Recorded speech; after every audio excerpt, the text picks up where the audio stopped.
வணக்கம். சற்று முன் கிடைக்கப்பெற்ற மிக மிக முக்கியமான செய்தி ஒன்று வெளியாகி உள்ளது. அதிமுகவின் முன்னாள் அமைச்சர் வேலுமணி அவர்கள் அதிமுகவில் இருந்து ராஜினாமா செய்ய உள்ளதாக தகவல்கள் கிடைக்கப்பெற்றுள்ளது. செல்லும் இடமெல்லாம் அவமானங்கள். கோவை மண்டலத்தில் எடப்பாடி பழனிசாமி அவர்களுக்கு எதிர்ப்புகள் தற்பொழுது கிளம்பிவிட்டது. வேலுமணி அவர்கள் தற்பொழுது அதிமுகவில் இருந்து விலகி ஒன்று சசிகலாவுடனோ அல்லது விஜய் அவர்களுடனோ இணைய வேண்டும். இல்லை என்றால் எதிர்கால அரசியல் கேள்விக்குறியாக மாறிவிடும்.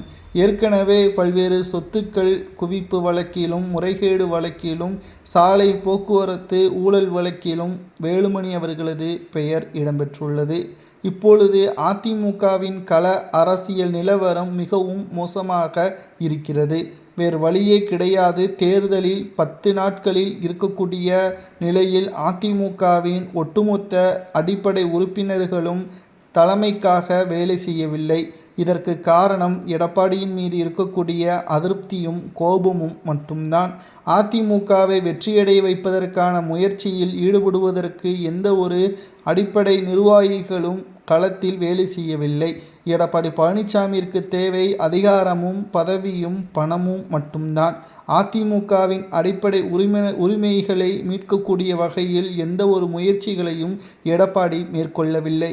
வேலுமணி அவர்களுக்கு கோவை மண்டலத்தில் நல்ல பெயர் இருக்கிறது.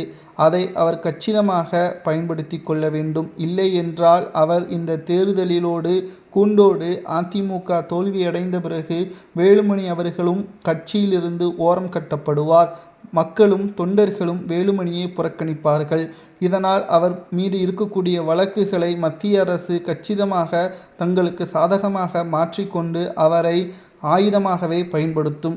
இதிலிருந்து வேலுமணி அவர்கள் தப்பிக்க வேண்டும் என்றால் உடனடியாக அதிமுகவிலிருந்து ராஜினாமா செய்து சசிகலாவின் கட்சியிலோ அல்லது தமிழக வெற்றிக் கழகம் செங்கோட்டையின் இணைந்தது போல விஜய் அவர்களுக்கு ஆதரவாக பக்கபலமாக சென்றால் மட்டும்தான் ஒட்டுமொத்த வெற்றியையும் வேலுமணி அவர்கள் பெற முடியும். இல்லை என்றால் மிகப்பெரிய ஒரு தோல்வியோடு சிறையில்தான் அடைக்கப்படுவார் என்ற தகவலால் அதிர்ச்சிக்கு உள்ளான வேலுமணி அவர்கள் தற்பொழுது ராஜினாமா செய்வதற்கான ஏற்பாடுகளையும் செய்து வருகிறார். இதற்கு முக்கிய காரணம் தொண்டர்கள்தான்.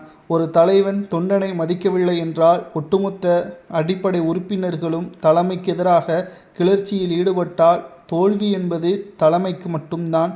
மக்கள் தலைமையையும் கட்சியையும் வெறுத்து விடுவார்கள். அதுதான் அதிமுகவில் தற்பொழுது நடந்து வருகிறது.